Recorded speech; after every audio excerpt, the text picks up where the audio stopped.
ओम शांति। ओम शांति। ओम शांति। आज 29 तारीख के शिव बाबा के महावाक्य हैं। आज बाबा ने कहा, मीठे बच्चे, तुम अभी कांटे से फूल बने हो। तुम्हें हमेशा सबको सुख देना है, तुम किसी को भी दुख नहीं दे सकते हो। बाबा की समझानी है ये। प्रश्न बाबा ने पूछा, अच्छे फर्स्ट क्लास पुरुषार्थी बच्चे कौन से बोल खुले दिल से बोलेंगे? जो बहुत मेहनत करते हैं बच्चे बाबा के, अपने आप को सुधारने के लिए, आगे बढ़ने के लिए, तो उनके मुख से कौन से बोल निकलेंगे? वो बाबा ने आंसर दिया। फिर वो बोलेंगे, बाबा हम तो पास विद ऑनर होकर दिखाएंगे, आप बेफिक्र रहो। उनका रजिस्टर भी अच्छा होगा। उनके मुख से कभी भी ये बोल नहीं निकलेंगे कि अभी तो हम पुरुषार्थी हैं, क्या करें, अभी तो हम कर रहे हैं। पुरुषार्थ कर ऐसा महावीर बनना है जो माया जरा भी हिला न सके। मेहनत करनी है ना। ओम शांति। मीठे मीठे रूहानी बच्चों को रूहानी बाप पढ़ा रहे हैं और बच्चे क्या कर रहे हैं? रूहानी बाप द्वारा पढ़ रहे हैं। अपने को आत्मा समझना चाहिए ना। निराकार बाप के हम निराकारी बच्चे आत्माएं पढ़ रहे हैं। दुनिया में साकारी टीचर ही पढ़ाते हैं, यहाँ है निराकार बाप, निराकार टीचर, बाकी इनकी कोई वैल्यू नहीं है। बाबा ने कहा, बाबा पढ़ा रहे हैं ब्रह्मा के द्वारा, ठीक है ना। टीचर तो वही है ना, वही ज्योति बिंदु पढ़ा रहा है, लेकिन माध्यम ले रहा है बस। शिव बाबा बेहद का बाप क्या करते हैं? इनकी शिव बाबा बेहद का बाप आकर इनको वैल्यू देते हैं, यानी ब्रह्मा के तन के द्वारा पढ़ाते हैं ना। मोस्ट वैल्यूएबल है शिव बाबा, जो स्वर्ग की स्थापना करते हैं। कितना उच्च कार्य करते हैं। जितना बाप ऊंच ते ऊंच गाया जाता है, उतना ही बच्चों को भी ऊंच बनना है। बाबा ने कहा, तुमको भी तो बनना है ना। फिर तुम जानते हो सबसे ऊंचे ते ऊंचा है बाबा। ये भी तुम्हारी बुद्धि में है कि बरोबर अभी स्वर्ग की राजाई स्थापन हो रही है। बुद्धि में है ना, स्वर्ग की राजाई स्थापन हो रही है। ये है संगम युग, सतयुग और कलयुग का बीच। पुरुषोत्तम बनने का संगम युग, यानी उत्तम से उत्तम बनने का ये समय है। पुरुषोत्तम अक्षर का अर्थ भी मनुष्य नहीं जानते। ऊंचे ते ऊंचा, सो फिर नीचे से नीच बने हैं। बाबा ने कहा, ऊंचे में भी सबसे ऊपर और अभी नीचे में भी सबसे नीचे आ गए। पतित और पावन में कितना फर्क है। देवताओं के जो पुजारी होते हैं वो खुद वर्णन करते हैं। क्या कहते हैं वो? आप सर्वगुण संपन्न हो। किसके लिए कहते हैं? देवताओं के लिए। विश्व के मालिक हैं और हम विषय वैतरणी नदी में गोते खाने वाले हैं। बाबा ने कहा कि जो देवताओं के पुजारी हैं वो खुद कहते हैं ऐसे। कहने मात्र सिर्फ कहते हैं, समझते नहीं हैं, खुद समझते नहीं है, विषय वैतरणी नदी में पड़े हैं, समझते थोड़ी है। ड्रामा विचित्र वंडरफुल है। ऐसी ऐसी बातें तुम कल्प कल्प सुनते हो। बाबा आके समझाते हैं। क्या समझाते हैं? कहते हैं जिनका बाबा के साथ पूरा लव है उनको बहुत कशिश होती है, यानी अट्रैक्शन बहुत होता है। किससे?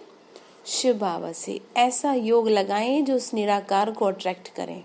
दुनिया वालों को अट्रैक्ट करके क्या, उस परमात्मा को प्रभावित करो ना, उसको आकर्षित करो। आप ऐसे बन जाओ। अब आत्माओं को बाप कैसे मिले? मिलना होता है साकार में, यानी कि अब आत्माएं हैं तो भगवान कैसे आपको दिखेगा? आपको निश्चय करना पड़ेगा ना, हम आत्माएं हैं। साकार में कैसे मिले? निराकारी दुनिया में तो कशिश की बात ही नहीं है, यानी आमने सामने कैसे मिले? Face to face. परम धाम में तो क्या कुछ है ही नहीं ऐसा कि जो आपको भगवान को आकर्षित करना पड़े। मेहनत तो यहीं पे है ना। तो बाबा ने कहा, वहां तो सब है ही पवित्र, कट निकली हुई है। कशिश की बात नहीं है, यानी पवित्र हैं तो अपने आप ही उसके समीप बैठे हैं। लव की बात यहाँ होती है, प्यार तो यहाँ देखा जाएगा ना। ऐसे बाबा को तो एकदम पकड़ लो। बाबा आप तो कमाल करते हो, बाबा आप हमारी जीवन ऐसे बना देते हो। बहुत लव चाहिए, लव क्यों नहीं है, बाबा से प्यार क्यों नहीं है, क्यों नहीं खिंचाव होता बाबा से? क्योंकि आत्मा पर विकारों की कट चढ़ी हुई है। याद की यात्रा के सिवाय जो विकारों की कट है वो निकलेगी नहीं। इतने लवली नहीं बनते तुम, फूलों को तो यहाँ ही खिलना है। बाबा ने कहा तुम मेरे फूल हो और तुमको यहाँ ही खिलना है, फूल बनना है, तब फिर वहां जन्म जन्मांतर फूल बनते हो। तुमको कितनी खुशी होनी चाहिए। बाबा ने कहा यहाँ बनोगे तभी तो स्वर्ग में बनोगे। बोले तुमको कितनी खुशी होनी चाहिए, किस बात की? कि हम कांटे से फूल बन रहे हैं। फूल हमेशा सबको सुख देते हैं। फूल को सब अपनी आंखों पर रखते हैं, उनसे खुशबू लेते हैं। फूलों का इत्र भी बनाते हैं, गुलाब का जल बनाते हैं। बाबा तो तुमको कांटों से फूल बना रहे, कैसे बनेंगे? याद करेंगे तभी तो बनेंगे ना। तो तुम बच्चों को खुशी क्यों नहीं होती? बाबा पूछ रहे हैं क्यों नहीं होती खुशी? बाबा तो वंडर खाते हैं, मतलब आश्चर्य होता है। शिव बाबा तुमको क्या बना रहे हैं? स्वर्ग का फूल बनाते हैं। फूल भी पुराना होता है तो फिर क्या हो जाता है, वो मुरझा जाता है। तुम्हारी बुद्धि में है अभी हम मनुष्य से देवता बनते हैं। तमो प्रधान मनुष्य और सतो प्रधान देवताओं में कितना फर्क है, ये भी सिवाय बाबा के और कोई समझा न सके। यानी मनुष्यों में और देवताओं में फर्क है। किस चीज का? कर्मों का, दिव्य गुणों का। तो बाबा ने ये क्लैरिफिकेशन दिया हम बच्चों को, और किसी को इन बातों का तनिक भी ज्ञान नहीं है। तुम जानते हो हम देवता बनने के लिए पढ़ रहे हैं। पढ़ाई में नशा रहता है, जब पढ़ते हैं ना तो नशा रहता है कि भाई पढ़ करके हम ऐसा बनेंगे। तो जो लोग भी ये पढ़ाई पढ़ रहे हैं, जो ज्ञान योग कर रहे हैं, उनको नशा है किस बात का? कि हम देवता बनेंगे। तुम भी समझते हो हम बाबा द्वारा पढ़ के विश्व के मालिक बनते हैं। तुम्हारी पढ़ाई है फॉर फ्यूचर। फ्यूचर के लिए पढ़ाई कभी सुनी है क्या? बाबा ने कहा तुम किसके लिए पढ़ रहे हो? भविष्य के लिए पढ़ रहे हो। बाबा ने कहा ऐसी पढ़ाई तो होती नहीं, इसको पढ़ के तुम भविष्य में बनेंगे ना विश्व के मालिक। तुम ही कहते हो हम पढ़ते हैं नई दुनिया के लिए, नए जन्म के लिए। कर्म अकर्म और विकर्म की गति भी बाबा समझाते हैं। बाबा ने बताया ना कौन से कर्म आपके पाप में कन्वर्ट हो जाते हैं, कौन से अच्छे। गीता में भी है, परंतु उनका अर्थ गीता वालों को थोड़ा ही पता है। गीता में लिखा है, लेकिन गीता पढ़ने वालों को भी उस चीज का नहीं पता। अभी बाप द्वारा तुमने जाना है कि सतयुग में कर्म अकर्म हो जाता है, फिर रावण राज्य में कर्म विकर्म होना शुरू हो जाता है। 63 जन्म तुम ऐसे कर्म करते आए हो जो विकर्मों का बोझा सिर पर बहुत आ गया है। सब पाप आत्माएं बन गए हैं। अब वो पास्ट के विकर्म कैसे कटेंगे? बाबा ने कहा कि तुमने इतने पाप कर लिए कि तुम पाप आत्माओं की कैटेगरी में आ गए। अब वो कैसे कटेंगे? तुम जानते हो ना, पहले हम सतो प्रधान थे, फिर 84 जन्म लेते हैं। बाबा की याद से कटेंगे। बाबा ने ड्रामा की पहचान दी। जो पहले पहले आएंगे वो पहले आएंगे, पहले पहले जिनका राज्य होगा वही 84 जन्म लेंगे। फिर बाप आकर राज्य भाग्य देंगे। यानी कि ज्ञान प्राप्त हुआ ना, तो अभी तुम क्या कर रहे हो? राज्य ले रहे हो। समझते हो हमने कैसे 84 का चक्र लगाया है। अब फिर पवित्र बनना है। बाबा को याद करते करते आत्मा क्या हो जाएगी? पवित्र हो जाएगी, और ये पुराना शरीर खत्म हो जाएगा। तो बोले तुमको कितनी खुशी होनी चाहिए इस बात की कि तुम मेरी याद से तुम्हारा प्यूरिफिकेशन होगा। ये महिमा तो कभी भी कहा नहीं सुनी कि बाप भी है, टीचर भी है और गुरु भी है। सो भी तीनों ही उच्च है। शिव बाबा बाप के रूप में याद करो, टीचर के रूप में याद करो, सदगुरु के रूप में याद करो, किसी रूप में तो याद करो। अभी तुमको भासना आती है बाबा जो ज्ञान का सागर है वो सभी आत्माओं का बाप है। वो हमको पढ़ा रहे हैं, युक्ति रच रहे हैं। मैगजीन में भी अच्छी अच्छी पॉइंट्स निकलती रहती है। हो सकता है रंगीन चित्रों की भी मैगजीन निकले, सिर्फ अक्षर छोटे छोटे हो जाते हैं। चित्र तो बने हुए हैं, कहाँ भी कोई बना सकते हैं। मैगजीन आती है ना, हमारी मैगजीन आती है ज्ञान अमृत, ऊपर से लेके हर एक चित्र का ऑक्यूपेशन तुम जानते हो। बाबा ने बताया ना, शिव बाबा का भी ऑक्यूपेशन तुम जानते हो। बच्चे बाप का ऑक्यूपेशन जरूर बाप द्वारा ही तो जानेंगे, पिता ही तो बताते हैं ना। तुम कुछ भी नहीं जानते थे, छोटे बच्चे पढ़ाई से क्या जाने। 5 वर्ष के बाद पढ़ना शुरू करते हैं, फिर पढ़ते पढ़ते कई वर्ष लग जाते हैं उच्च इम्तिहान पास करने में। तुम हो कितने साधारण, फिर बनते क्या हो। बाबा ने कहा तुम भी इस पढ़ाई से देखो क्या से क्या बन जाते हो। और सबसे अच्छी बात है इस पढ़ाई में कि यहाँ पर बच्चा बूढ़ा जवान सबको एक ही जैसी पढ़ाई पढ़ाते हैं। ऐसा तो कोई स्कूल होता नहीं है, क्योंकि ये कोई शरीरों की पढ़ाई नहीं है ना, आत्मा की पढ़ाई है।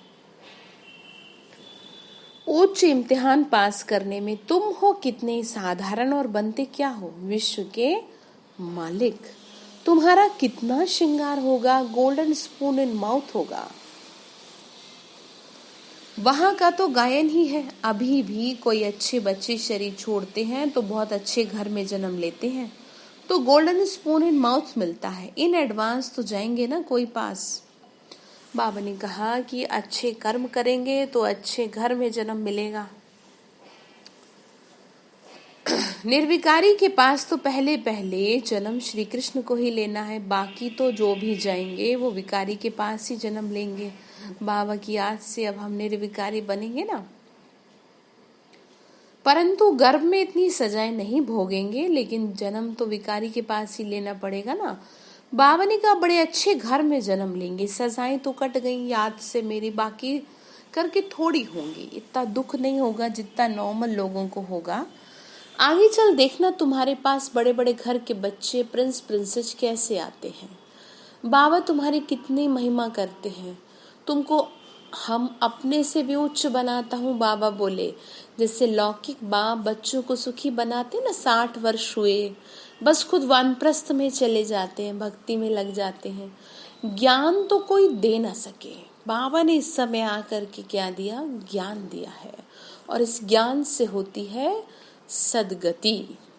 ज्ञान से सदगति बोले मैं ही करता हूँ, तुम्हारे निमित्त सबका कल्याण हो जाता है। बाबा ने कहा तुम्हारे सहारे सबका भला हो जाता है, क्योंकि तुम्हारे लिए नई दुनिया भी तो जरूर चाहिए ना। बाबा ने कहा तुम कितने खुश हो जाते हो। बाबा ने क्या कहा, तुम कितने खुश होते हो। वेजिटेरियन की कॉन्फ्रेंस में भी तुम बच्चों को निमंत्रण मिला हुआ है। बाबा तो कहते रहते हिम्मत तो करो, दिल्ली जैसे शहर में तो एकदम आवाज फैल जाए। बाबा ने कहा हिम्मत करो, सेवा करो, दिल्ली में बैठे हैं तो सेवा करो। बाबा ने कहा वैसे हर जगह करो, लेकिन दिल्ली को प्रायोरिटी इसलिए दे रहे हैं क्योंकि जमुना के कंठे पर ही श्री कृष्ण का जन्म होगा, तो जरूरी है यहाँ पर ज्यादा करना। दुनिया में अंधश्रद्धा की भक्ति बहुत है, सतयुग त्रेता में भक्ति की कोई बात होती नहीं है। बाबा ने कहा वहाँ डिपार्टमेंट ही अलग है।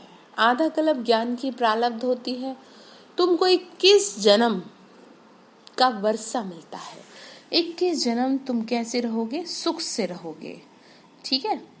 21 जन्म तुमको क्या मिलता है, वर्षा मिलता है। बाबा ने कहा बेहद के बाप से फिर 21 पीढ़ी तुम सुखी रहते हो, बुढ़ापे तक दुख का नाम नहीं रहेगा, फुल आयु सुखी रहते हो। जितना वर्षा पानी का मेहनत करेंगे उतना उच्च पद पाएंगे, तो पुरुषार्थ तो करना चाहिए ना।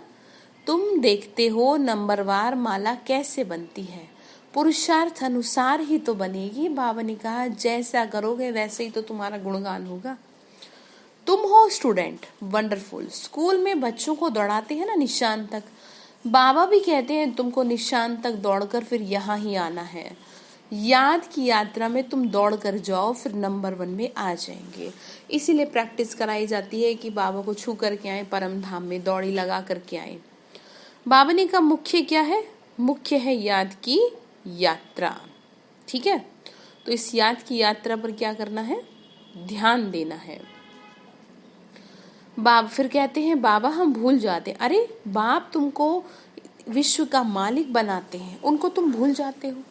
भल तूफान तो आएंगे, बाबा हिम्मत दिलाएंगे ना, साथ साथ कहते हैं ये युद्ध स्थल है। बाबा ने कहा ऐसा तो है नहीं कि देखो माया नहीं आएगी, तूफान नहीं आएंगे, लेकिन तुमको हिम्मत दिला रहे हैं ना, साथ साथ कहते हैं ये युद्ध स्थल है। युधिष्ठिर भी वास्तव में बाप को कहना चाहिए जो युद्ध सिखाते हैं। किससे युद्ध सिखा रहे हैं? विकारों से जीतने की युद्ध सिखा रहे हैं। ठीक है, हमारे किसी इंसान से युद्ध थोड़ी है, विकारों से युद्ध है। तो बाबा ने कहा इस समय युद्ध का मैदान है। बाबा कहते हैं बच्चे, काम महाशत्रु है, उन पर जीतने से तुम जगत जीत बनेंगे। तुमको मुख से कुछ भी जपना करना नहीं है, ये तो अंदर का युद्ध है। जितना आप भगवान की याद में स्वयं को लगाएंगे, बुद्धि आपकी उतनी भगाएगी आपको। तो इस युद्ध में जीतना है आपको। बाबा ने कहा चुप रहना है, चुप रह के मुझे याद करना है। भक्ति मार्ग में कितनी मेहनत करते हैं, अंदर राम राम जपते हैं, उसको ही कहा जाता है नौंधा भक्ति। तुम जानते हो बाबा हमको अपनी माला का बना रहे हैं। तुम रुद्र माला के मणके बनने वाले हो, जिसको फिर पूजेंगे। रुद्र माला और रुंड माला बन रही है। क्या कहा? बाबा ने क्या कहा? रुद्र माला। अभी जैसे जैसे करेंगे वैसे वैसे बनेंगे ना। विष्णु की माला को रुंड कहा जाता है। तुम विष्णु के गले का हार बनते हो। बाबा ने क्या कहा? जैसा पुरुषार्थ वैसा ही आपका गायन चलाया। फिर बाबा ने कहा बच्चे देखो, जब दौड़ी में विन करेंगे, बाप को याद करेंगे तभी तो होगा ना। और 84 के चक्र को जानना है। बाप की याद से ही विक्रम विनाश होंगे। तुम कैसे लाइट हाउस हो, एक आंख में मुक्ति धाम और दूसरी में जीवन मुक्ति धाम, यानी एक आंख में परम धाम, दूसरी में स्वर्ग। इस चक्र को जानने से तुम चक्रवर्ती राजा सुखधाम के मालिक बन जाएंगे। तुम्हारी आत्मा कहती है अभी हम आत्माएं जाएंगी, कहाँ पर जाएंगे? अभी हम सब सृष्टि की समाप्ति का समय है तो सभी जाएंगे परम धाम। बाबा ने कहा ये है याद की यात्रा। तुम्हारी यात्रा देखो कैसी फर्स्ट क्लास है। बाबा जानते हैं हम ऐसे बैठे बैठे क्षीर सागर में जाएंगे। ब्रह्मा बाबा को भी इस बात के लिए कॉन्शियसनेस है। तो विष्णु को क्षीर सागर में दिखाते हैं ना। बाप को याद करते करते तुम चले जाएंगे क्षीर सागर में। क्षीर सागर अभी तो है नहीं। जिन्होंने तालाब बनाया जरूर क्षीर डाला होगा आगे। तो क्षीर मतलब दूध, ठीक है। आगे तो यानी वो कहाँ? स्वर्ग में, ठीक है। आगे तो क्षीर यानी दूध बहुत सस्ता था। 1 पैसे का लोटा भरकर आता था, तो क्यों नहीं तालाब भरता होगा। इसीलिए स्वर्ग के लिए कहा कि वहां पर घी दूध की नदियां बहती हैं। अब ये नहीं है कोई नालियों में बहेगा, इसका मतलब यह अनलिमिटेड होगा। जैसे कि यहाँ पर दूध अनलिमिटेड कह लो, ठीक है ना। इसी तरह से वहां पे घी ऐसे होगा। तो बाबा ने वही कहा। बाबा ने कहा पानी, जैसे यहाँ पानी है ये कह लो, पानी ही पानी हो गया। बाबा ने कहा कि बच्चे देखो अभी तो क्षीर कहाँ है, यानी दूध कहाँ है, पानी पानी हो गया। बाबा ने नेपाल में देखा है बहुत बड़ा विष्णु का चित्र है, सांवरा ही बनाया है। अभी तुम विष्णुपुरी के मालिक बन रहे हो। और बनोगे कैसे? याद की यात्रा से और स्वदर्शन चक्र फिराने से। दैवी गुण भी तुमको यहाँ धारण करने हैं। ये है पुरुषोत्तम संगम युग। पढ़ते पढ़ते तुम क्या बन जाओगे? उत्तम से उत्तम बन जाओगे। इसीलिए इतना फोर्सफुली कहा जा रहा है पढ़ाई पर ध्यान दो। आत्मा का कनिष्ठपना छूट जाएगा। बाबा रोज रोज समझाते हैं नशा चढ़ना चाहिए तुमको। कहते हैं बाबा बहुत पुरुषार्थ कर रहे हैं हम। अरे खुले दिल से बोलो ना। बाबा ने कहा अच्छे से बोलो। बाबा हम तो पास विद ऑनर होके दिखाएंगे, ऐसे बोलो। आप फिक्र ना करो, ऐसे बोलो। फर्स्ट क्लास बच्चे जो अच्छी रीति पढ़ते हैं उनका रजिस्टर भी अच्छा होगा। जो अच्छी रीति पढ़ते हैं, इसीलिए तो चार्ट दिया गया है। बाबा को कहना चाहिए बाबा आप बेफिक्र रहो, हम ऐसा बन के दिखाएंगे, ठीक है। मतलब बाबा को कम से कम एक या जो भी आत्माएं हैं इस टेंशन से तो फ्री करें, इस बात से तो फ्री करें कि बाबा आप क्या न लें। बाबा आप टेंशन ना ले, हम पूरा कोशिश करते हैं, करके ही रहेंगे मतलब। बाबा ने कहा सब तो फर्स्ट क्लास नहीं बन सकते, अच्छी अच्छी टीचर्स एक दो को भी जानते हैं। सबको महारथियों की लाइन में नहीं ला सकते, अच्छे बड़े बड़े सेंटर्स खोलो तो बड़े बड़े आदमी आएंगे।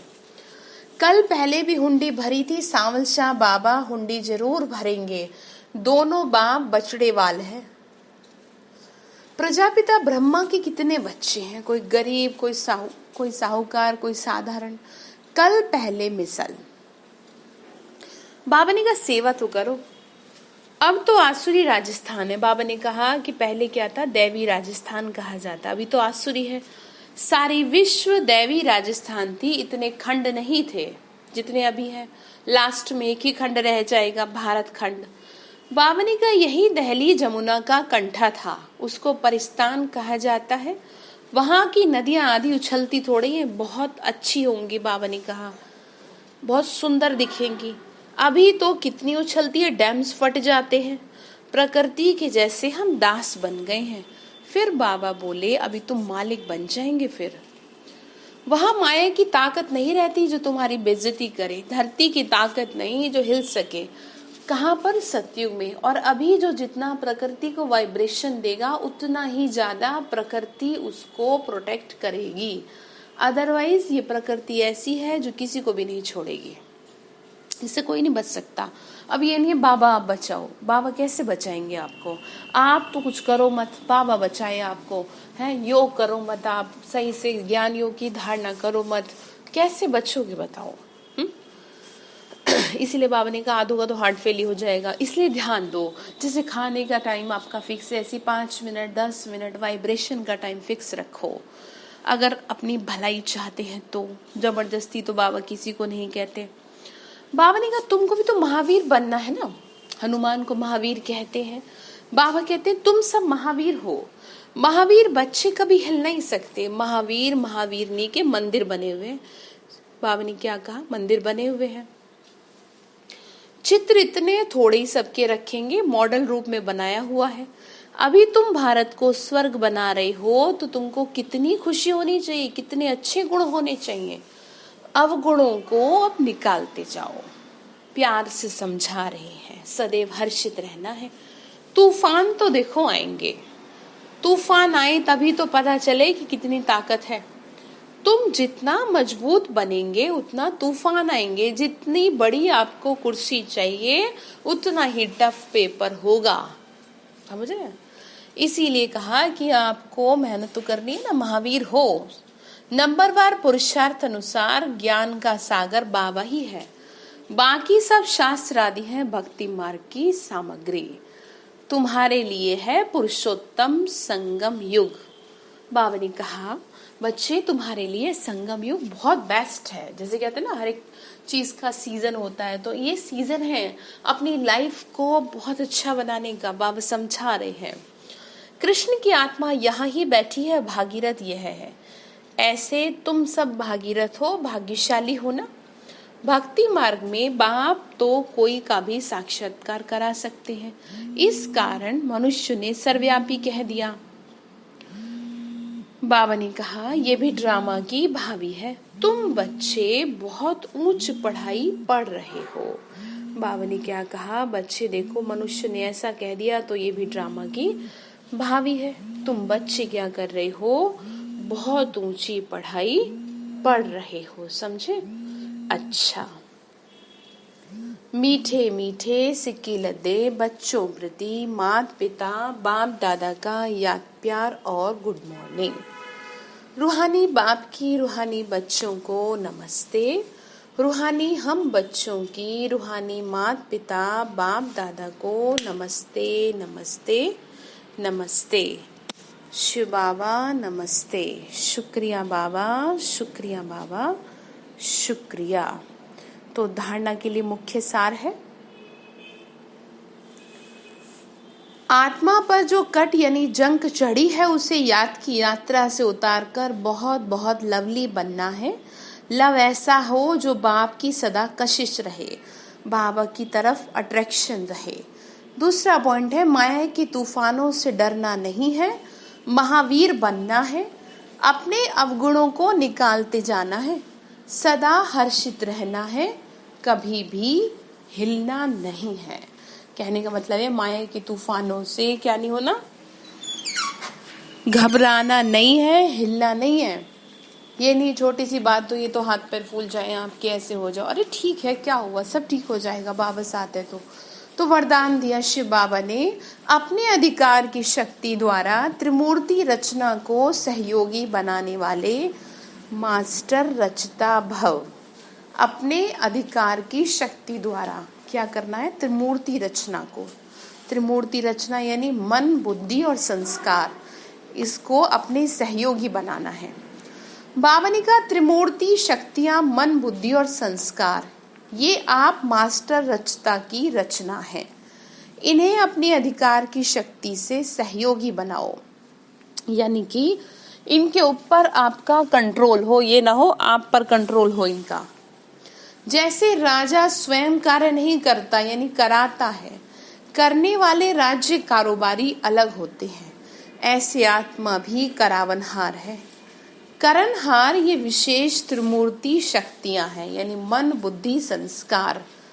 तो मास्टर रचयिता के वरदान को स्मृति में रख, त्रिमूर्ति शक्तियों को और साकार कर्मेंद्रियों को सही रास्ते पे चलाओ, यानी कि अपने जो सेंस ऑर्गन्स हैं ये आपके अकॉर्डिंग ही चले। ऐसा ना हो आंखें कहीं भी देख रही हैं, मन में कुछ भी आ रहा है, अगर ऐसा होता है तो स्वयं को स्वयं फटकार लगाओ।